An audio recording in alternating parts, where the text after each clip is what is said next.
Juízes capítulo 19 ao capítulo 21. O livro de Juízes tem lições profundas e atuais para os verdadeiros cristãos sobre justiça e a graça divina, e suas implicações ao punir o pecado e o pecador resgatar da condenação, conceder o perdão e garantir a vitória contra o pecado para todo pecador está arrependimento e fé em Jesus Cristo, Senhor dos Senhores, Rei dos Reis. Olá, sou o Passarim, conhecido como @passarim41 nas redes sociais, mas meu nome é Giovanni Oliveira. Não sou pastor, não sou padre, não sou teólogo, muito menos filósofo. Apenas amplitude da minha produtividade dos meus conhecimentos bíblicos. Ok, vamos à história. No livro de Juízes, a degeneração da vida espiritual, moral, social e política de Israel. Um período que reinava anarquia sociopolítica e espiritual naqueles dias. Não havia rei em Israel, cada um fazia o que achava mais certo. Mensagem: degeneração espiritual, Juízes. Mensagem: na jornada da vida cristã há sérios perigos que, quando ignorados,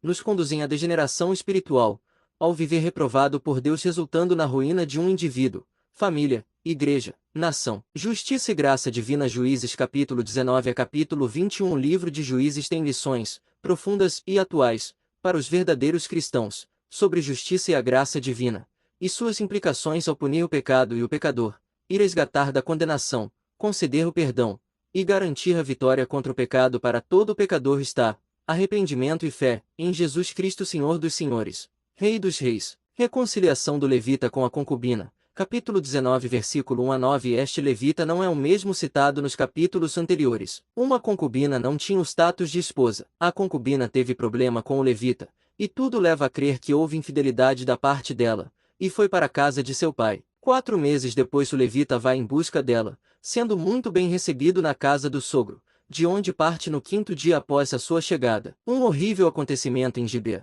de Benjamim. Capítulo 19, versículo 10 a 30. No caminho para a casa do Senhor, ensilou o levita na companhia da concubina e do seu servo. Decide não pernoitar. Jerusalém, que estava dominado pelos jebuseus, ele prossegue até Gibeá, que pertence à tribo de Benjamim, mas lá não recebe hospedagem, apesar de estar provido do necessário para eles e os animais. Ao ir para uma praça, onde iria pernoitar, recebe o sentir convite de um idoso de Efraim, que morava em Gibeá, para se hospedar em sua casa. Durante a noite, homens malignos de Belial vão à casa do homem idoso, com o propósito de abusar do levita. Há muita semelhança do ocorrido em Sodoma. Voltando à história, de modo covarde, o homem idoso oferece a filha virgem e a concubina para serem abusadas pelos tais homens malignos. Diante da rejeição, o levita, que deveria ser exemplo de altruísmo, coragem e justiça, age de modo egoísta, covarde e imoral ao entregar a sua companheira, concubina, na mão daqueles filhos de Belial, que abusam dela durante toda a noite,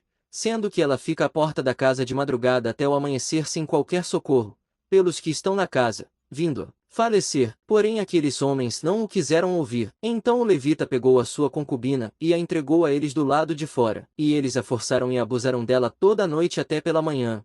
E quando estava amanhecendo, eles a deixaram. Ao amanhecer, a mulher veio e caiu à porta da casa do homem, onde o seu senhor estava hospedado, e ela ficou ali até o clarear do dia. Se algum ser humano já suportou uma noite de puro terror, foi ela. Aquela noite deve ter sido para ela tão escura quanto o próprio túmulo. Chegando à casa, pegou o corpo da concubina em 12 pedaços, e enviou os pedaços para todas as regiões da terra de Israel. 30. Todos os que viram isso diziam: nunca se fez uma coisa dessas, nem se viu nada semelhante desde o dia em que os filhos de Israel saíram da terra do Egito até o dia de hoje. Pensem nisso.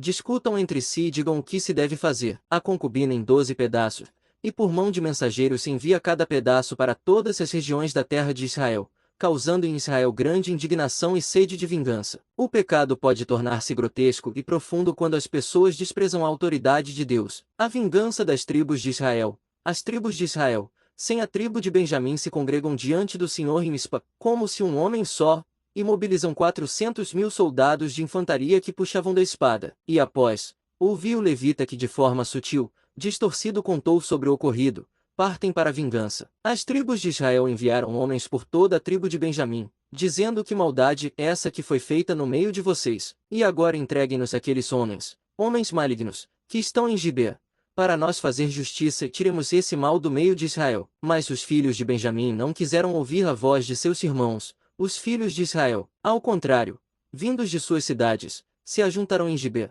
para saírem ao combate contra os filhos de Israel. E naquele dia os filhos de Benjamim convocaram das suas cidades 26.000 homens que puxavam da espada, além dos moradores de Gibeá, dos quais reuniram 700 homens escolhidos. Devido à rejeição da tribo de Benjamim em entregar os homens malignos para serem ceifados, deu-se início a mais um conflito civil. Em Betel, onde ficava a arca da aliança de Deus, os israelitas consultaram a Deus sobre a batalha, e apesar da resposta positiva de Deus para irem batalhar contra a tribo de Benjamim, os israelitas por 2 vezes foram derrotados. Então todos os filhos de Israel, todo o povo, foram a Betel, choraram, estiveram ali diante do Senhor e jejuaram aquele dia até a tarde, e ofereceram holocaustos e ofertas pacíficas diante do Senhor. E os filhos de Israel consultaram o Senhor, porque naqueles dias a arca da aliança de Deus estava ali em Betel. Talvez uma das razões pelas quais o Senhor tenha permitido suas derrotas iniciais tenha sido trazê-los de volta em espírito de arrependimento à adoração oferta negligenciada. Desta vez, a investigação deles sobre se eles deveriam continuar a batalha não apenas recebeu uma resposta positiva, Deus falou vai, mas também incluiu uma promessa de vitória. Deus disse amanhã eu vou entregá-los em suas mãos. Então nesta terceira incursão contra a tribo de Benjamim, os israelitas vencem a batalha. Naquele dia, foram ceifados 25.000 homens dos filhos de Benjamim, todos eles homens valentes que puxavam da espada. Porém 600 homens viraram e fugiram para o deserto, para a rocha de Rimon, onde ficaram 4 meses. Os homens de Israel voltaram para os filhos de Benjamim e passaram a fio de espada tudo o que restou da cidade, tanto homens como animais, tudo o que encontraram, e também puseram fogo em todas as cidades que encontraram. A preservação da tribo de Benjamim. Após a derrota da tribo de Benjamim, surge entre os israelitas a preocupação e o cuidado para que não se extinguisse a tribo de Benjamim. Ora, os homens de Israel tinham feito um juramento em Mispa, dizendo nenhum de nós dará sua filha em casamento aos benjamitas. O povo foi a Betel, e ali ficaram até a tarde diante de Deus, levantaram a voz, e choraram amargamente. Disseram Senhor, Deus de Israel, por que aconteceu isto em Israel? Porque hoje falta uma tribo. Por terem feito um juramento complicado, os israelitas planejam como conseguir 600 mulheres, para os 600 homens que haviam fugido para o deserto, a rocha de Rimon. Assim na batalha contra de Gileade por não terem comparecido à assembleia que tinha sido convocada conseguiram 400 mulheres, e, as 200 restantes os homens de Benjamim, sob a ordem e plano dos israelitas. Eles conseguiram entre as moças de Siló os homens da tribo de Benjamim. Depois voltaram para sua herança, reedificaram as cidades, e habitaram nelas. Então os filhos de Israel também partiram dali, cada um para a sua tribo, para a sua família e para a sua herança. Naqueles dias, não havia rei em Israel, cada um fazia o que achava mais certo. O livro dos Juízes conclui com uma reafirmação final do fracasso humano em relação à anarquia moral e social desse período que precedeu a monarquia. Como afirmado 3 vezes antes, Israel não tinha rei. O fato de todos fazerem o que eles desejam é um triste comentário sobre a deplorável condição espiritual da nação naqueles dias. Embora Israel sofresse sob a opressão de muitos inimigos, a graça de Deus será repetidamente evidente quando o povo se voltou para ele em arrependimento. O livro dos Juízes ilustra a justiça de Deus e sua graça, justiça em punir o pecado e graça em perdoar o pecado. A minha produtividade, meu estudo e conclusão. O livro de Juízes tem lições profundas e atuais para os verdadeiros cristãos sobre justiça e a graça divina, e suas implicações ao punir o pecado e o pecador, e resgatar da condenação, conceder o perdão, e garantir a vitória contra o pecado para todo pecador está, arrependimento e fé, em Jesus Cristo Senhor dos Senhores, Rei dos Reis. Lições. Deus pune o pecado e o pecador, o entregando ao pecado e às suas consequências. A ira de Deus se revela do céu contra toda impiedade e injustiça dos seres humanos que, por meio da sua injustiça, suprimem a verdade. Por isso, Deus os entregou à impureza, pelos desejos do coração deles, para desonrarem o seu corpo entre si. Por causa disso, Deus os entregou a paixões vergonhosas. Por haverem desprezado o conhecimento de Deus, o próprio Deus os entregou a um modo de pensar reprovável, para praticarem coisas que não convêm. Todo ser humano necessita da justiça e da graça divina para vencer o pecado e os seus males. É a justiça de Deus mediante a fé em Jesus Cristo, para todos e sobre todos os que creem. Por que não há distinção?